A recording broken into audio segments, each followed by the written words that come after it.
Hello guys, welcome back to your YouTube channel SKM study a way of success. मैं हूं आपका educator Shivam Mishra. बेटा आप लोग पढ़िए, मन लगाकर पढ़िए। मैं तो बहुत पछताना पड़ेगा, मैं सच बता रहा हूँ। जब एग्जाम आता है ना, फिर 18-18 घंटे रगड़ोगे बेटा, कुछ नहीं समझ आएगा है। थोड़ा छोड़ दीजिए सोशल मीडिया, चीजों से दूर हो जाइए। अरे वो मिलते रहेंगे हैं। आप जिस यूनिवर्सिटी में आप जाना चाहते बेटा, वहां के हम प्रोफेसर रहे, तो बेटा उस यूनिवर्सिटी में मत जाइए, निकलिए बाहर। कृपया अपने पढ़ाई पर फोकस कीजिए, तो आप बहुत आगे बढ़ेंगे, ठीक है ना। क्योंकि यार आपको हम बहुत प्यार करते हैं, मेरा लगाव है, बच्चों से बहुत लगाव हाँ, है कि नहीं। अच्छा, आपको पता है कि यदि कोई भाई है आपका तो सीबीएसई बोर्ड से है, तो youth youth competition time YCT की तरफ से आई हेड सीबीएसई बोर्ड क्लास 9 वहां पे पढ़ा रहे हैं। तो आप लोग पढ़िएगा बढ़िया मन लगा के, कोई दिक्कत नहीं। वहां भी क्लासेस में ले रहा हूँ, हिंदी चला रहे हैं और एक सर हैं वो इंग्लिश पढ़ा रहे हैं। हम लोग बहुत अच्छे से वहां पे डिजाइन कर रहे हैं, ठीक है ना। तो ये रहा आपका क्लास 12 परागकण की संरचना। बड़ा ऐसा परागकण की संरचना समझाएंगे ना कि आपको फिर दोबारा याद करने की जरूरत नहीं पड़ेगी, एक बार में सब धुआं धुआं वो सारे कॉन्सेप्ट दे देंगे। यहां तक कि नीट लेवल तक का, चाहे आपके यूपी बोर्ड एग्जाम हो, चाहे एमपी बोर्ड एग्जाम हो, या फिर नीट का एग्जाम हो, कुछ भी एग्जाम है, कोई बात नहीं, हम वो सारा आपको टॉपिक इसमें कवर करा देंगे। अच्छा सर, बायोलॉजी की जो क्लास लगती है, रात में 8 बजे आपका टॉपिक अपलोड होता है, ध्यान देना। रात में 8 बजे प्रतिदिन आपका एक टॉपिक अपलोड हो जाएगा, टॉपिक वाइज पढ़ लीजिए, काम हो जाएगा, ठीक है ना। तो ये रहा आपका परागकण की संरचना, विथ माइंड मैप आपको समझाते हैं।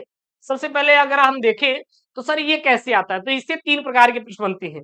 ऑब्जेक्टिव बन जाता है, कभी कभी चित्र से प्रश्न बन जाता है बनाने के लिए, कभी कभी आपका लिखने वाला आ जाता है, वो चाहे यूपी बोर्ड, एमपी बोर्ड या फिर कोई और बोर्ड एग्जाम हो। और आपका साथ ही साथ बेटा नीट एग्जाम में यहां से ऑब्जेक्टिव बन जाता है, ठीक है ना। अगर परागकण की संरचना की बात करें तो आप बना सकते हैं, बट हम आपको ये प्रीफर करेंगे बनाने के लिए। यहाँ पे जो है ये बनाएंगे, सही रहेगा। हम आपको पहले परागकण की संरचना समझा देते हैं, फिर माइंड मैप समझा देते हैं, फिर एक एक करके पूरा पूरा पढ़ लेंगे। सबसे पहले देखेंगे बेटा, तो इसमें 3 होते हैं। क्या है 3? 3 क्या है, जैसे आपका घर है, तो घर में मेनली 3 चीजें होती हैं। सब 3 चीजें क्या होती हैं? सबसे पहले बेटा दीवार होता है, घर में दीवार होता है। अच्छा, और रूम के अंदर का एरिया होता है। एक दीवार होता है, एक रूम के अंदर का एरिया होता है, और उस रूम के अंदर के एरिया में बहुत सारे सामान रखे हो सकते हैं। आपका बेड हो सकता है, चेयर हो सकता है, मेज हो सकता है, बहुत सारी चीजें हो सकती हैं। उसी प्रकार जो परागकण होता है, इसमें 3 चीज लेके चलो। एक हमारा बेटा क्या है, दीवार है। ये क्या है बेटा, दीवार है, समझ के चलिएगा, बहुत अच्छे समझाएंगे। ये बेटा क्या है, अपना दीवार है। ई का है, दीवार है, ठीक ना। और वो दीवार 2 चीजों से बनी है। अरे भैया ईंट से बनी है बाहर, फिर प्लास्टर की गई है। उसी प्रकार ये जो दीवार है, इसको बोलते हैं बेटा हम लोग क्या, एक बाह्य चोल, एक अंतःचोल, दो होता है। ये जो दीवार होता है, इसमें 2 चोल होता है। एक बार ये बाहरी जो आवरण होता है, ये बाहरी आवरण होता है, इसको बाह्य चोल बोला जाता है। और अंदर वाले आवरण को, ये जो आवरण है, ये जो आवरण है अंदर वाला आवरण, इसको अंतःचोल बोला जाता है। समझ में आया क्या? तो परागकण का सबसे बाहरी वाली संरचना वाह्यचोल, और सबसे अंदर वाली संरचना, दीवार की सबसे अंदर वाली, चला अंदर नहीं, अंदर दीवार की अंदर संरचना जो बाहरी, जैसे ये हमारा है, ये बाहर का है, ये अंदर का है। तो जो बाहरी वाली संरचना है, इसको वाह्यचोल, इसको क्या बोलेंगे बेटा, अंतःचोल बोला जाता है। क्लियर हुआ कि नहीं? एक एक करके चलेंगे। उसके बाद ये दीवार हो गया। अब दीवार भैया अब होलो तो रहता है, अरे दरवाजा नहीं लगे रहते क्या, विंडोज, वेंटिलेशन 1/7 होना चाहिए फ्लोर एरिया का, ए भैया, है कि नहीं। तो आपको पता होगा कि एक दीवार में एक क्या होता है, डोर लगी होती है जहां से हम लोग इंटर करते हैं। उसी प्रकार इसी इसी इसी पर आकर के जो दीवार में एक होल होता है, जिसको हम लोग क्या बोलते हैं, जनन छिद्र बोलते हैं। जिसे क्या बोलते हैं, जनन छिद्र बोला जाता है। तो मेरे साथ बेटा 3 चीज, पहला क्या, वाह्यचोल, दूसरा क्या, अंतःचोल, तीसरा बेटा क्या, जनन छिद्र। तो 3 चीज समझ में आया क्या? ना समझ आया तो बता दीजिएगा, ठीक ना। उसके बाद अंदर आ जाइए। अब अंदर में 2 चीज आप देखिए, मेन अंदर में 2 चीज, एक हमारा होता है, क्या होता है बेटा हमारा, इसमें 2 कोशिकाएं होती हैं। इसमें हमारा क्या होता है बेटा, 2 कोशिका होती है। एक वर्धी कोशिका होती है, एक जनन कोशिका होती है। अंदर वाले को हम लोग कोशिका बोलते हैं, सेल बोलते हैं।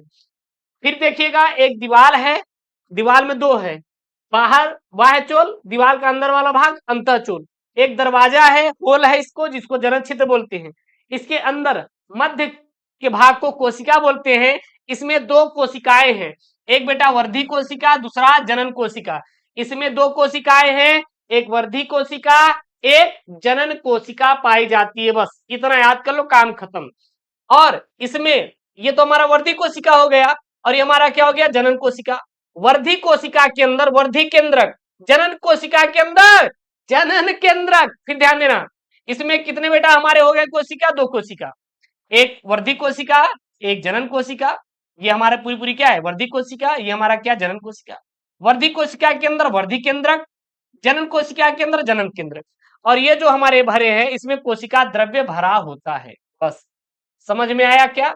और इसमें हमारा कोशिका द्रव्य भरा होता है। बस ये तीन ही चीजें हैं, बाकी इसके सब क्या है बेटा, भाग होते हैं। तो परागकण में तीन चीज, एक दीवार है, दीवार दो होते हैं, एक वाह्यचोल, एक अंतःचोल। वाह्यचोल अंतःचोल दो कोशिकाएं, कोशिका एक वर्धी कोशिका, एक जनन कोशिका। और एक हमारा क्या होता है, जनन छिद्र होता है, और जनन छिद्र के द्वारा परागनलिका बाहर निकलती है। क्लियर है? किसी प्रकार कोई दिक्कत?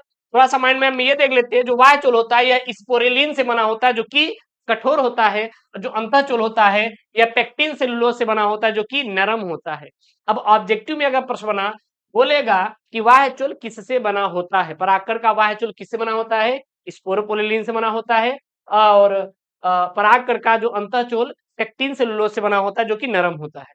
अच्छा, परागकण में जो कोशिकाएं होती है, वर्धी कोशिका, ये क्या होती है, तो ये हमारा हमारा जो होता है, यह बहुत प्रचुर भोजन, इसमें स्टार्च होता है। और जो जनन कोशिका होती हैं, यह छोटा नर युग्मक बनाती हैं, जिसे हम लोग जनन केंद्रक भी कहते हैं। और इसी जनन केंद्रक से हमारी परागनलिका जनन छिद्र से बाहर निकलती है। क्लियर है? अब एक एक करके पढ़ ले, किसी प्रकार कोई डाउट नहीं होना चाहिए। सबसे पहले बेटा, परागकण क्या होता है, परागकण क्या होता है, परागकण क्या होता है? तो पुष्प वाले पौधों को कहते हैं एंजियोस्पर्म, जिसमें फूल लगती है, का नर युग्मकोद्भिद है। यह नर युग्मकों को मादा जनन अंग तक पहुंचाने का कार्य करता है, यानी मादा जनन अंग मतलब वर्तिकाग्र तक पहुंचाने का कार्य करता है। जो परागकण होते हैं, ये कहाँ पाई जाती है, परागकोश में। मैंने आपको कल जो पुष्प की संरचना थी, उसको जब डिटेल में पढ़ाया था, तो मैंने आपको बताया था, जो परागकोश होता है, परागकोश के अंदर परागकण पाए जाते हैं। और ये जो परागकण होता है, ये क्या होता है, नर युग्मक होता है, नर युग्मक होता है। और यही परागकण हमारा वर्तिकाग्र तक जब पहुंचता है, तो वहां पे परागण की क्रिया संपन्न होती है। एक परागकण होता है, एक परागण होता है, ये याद रखिएगा। परागकण की संरचना की बात करें, तो इसमें निम्नलिखित भाग होते हैं। सबसे पहला क्या होता है बेटा, परागकण की दीवार। इसमें दो होता है, एक बाह्यचोल होता है, एक अंतःचोल। बाह्यचोल यह परागकण की सबसे बाहरी, कठोर और प्रतिरोधी परत होती है। यह स्पोरोपोलिन नामक एक अत्यंत प्रतिरोधी कार्बनिक पदार्थ से बनी होती है।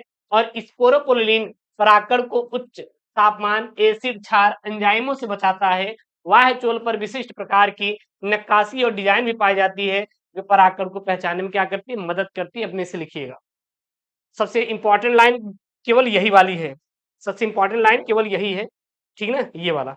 बस इतना ही इंपॉर्टेंट लाइन है, इतना ही इंपॉर्टेंट लाइन है, ठीक चलेगा। दूसरा क्या होता है, अंतःचोल होता है। तो यह बाह्यचोल के अंदर स्थित पतली और कोमल परत होती है। यह मुख्य रूप से सेलुलोज और पेक्टिन से बनी होती है।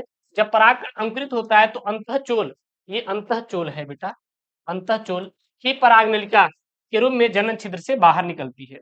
अब क्या होता है जनन छिद्र, मैंने आपको दिखाया भी जनन छिद्र। जनन छिद्र क्या होता है, तो बाह्यचोल पर कुछ स्थानों पर स्पोरोपोलिन अनुपस्थित होता है। जहां पे स्पोरोपोलिन नहीं होगा, वही तो होल होगा। जहां पे ईंट नहीं लगता, वही तो वो होती है ना, अरे दरवाजा। इन स्थानों को जनन छिद्र कहते हैं। परागकण को अंकुरण के समय परागनलिका इन्हीं छिद्र के द्वारा बाहर निकलती है। अधिकांशतः द्विबीजपत्री पौधों में 3 जनन छिद्र और एक बीजपत्री में 1 जनन छिद्र होता है। तीसरा क्या बेटा, कोशिका द्रव्य और नाभिक। तो परागकण के अंदर कोशिका द्रव्य भरा होता है, जिसमें एक बड़ा अनियमित आकार का वर्धी नाभिका होता है। और यह नाभिका परागनलिका के विकास और उसको नियंत्रित करता है। फिर इसमें क्या बेटा, जनन कोशिका। जनन कोशिका क्या होती है, तो कोशिका द्रव्य के भीतर एक छोटी तर्क के आकार का जनन कोशिका तैरती रहती है। और इन कोशिका में एक घना साइटोप्लाज्मा और जनन नाभिक होता है। जनन कोशिका ही बाद में 2 नलिकाओं को जन्म देती है, जो पराग नलिका के माध्यम से अंडाशय तक पहुंचती है। बस ये रहा बेटा क्या, परागकण की संरचना और परागण क्या होता है, यही आपको इसमें मैंने आपको समझाया है, जो कि बहुत इंपॉर्टेंट आपका ये अपना टॉपिक है क्लास 12 बायोलॉजी का, पुष्टि पादपों में लैंगिक प्रजनन का, जो अपना चैप्टर 1 है। मैं आपको टॉपिक वाइज पढ़ा रहा हूँ, तो प्लीज आप इसे पूरा तैयार कर लीजिएगा डिटेल में। किसी प्रकार कोई दिक्कत हो बेटा कमेंट बॉक्स में मेंशन कर दीजिएगा। इसका जो पीडीएफ है टेलीग्राम चैनल से जाके डाउनलोड कर सकते हैं, link in the description box. और हाँ, महाभारत बैच में लास्ट 3 ईयर के पेपर सोल्यूशन और नोट्स और उसके 1 शॉट वीडियो रिकॉर्डेड के फॉर्म में मिल जाएंगे। तो गूगल प्ले स्टोर से महाभारत बैच ज्वाइन कर लीजिए, link in the description box, app का लिंक डिस्क्रिप्शन बॉक्स के अंदर दिया गया है। मिलते हैं नेक्स्ट वीडियो में दोस्तों। थैंक यू, जय हिंद, take care, bye bye, love you all.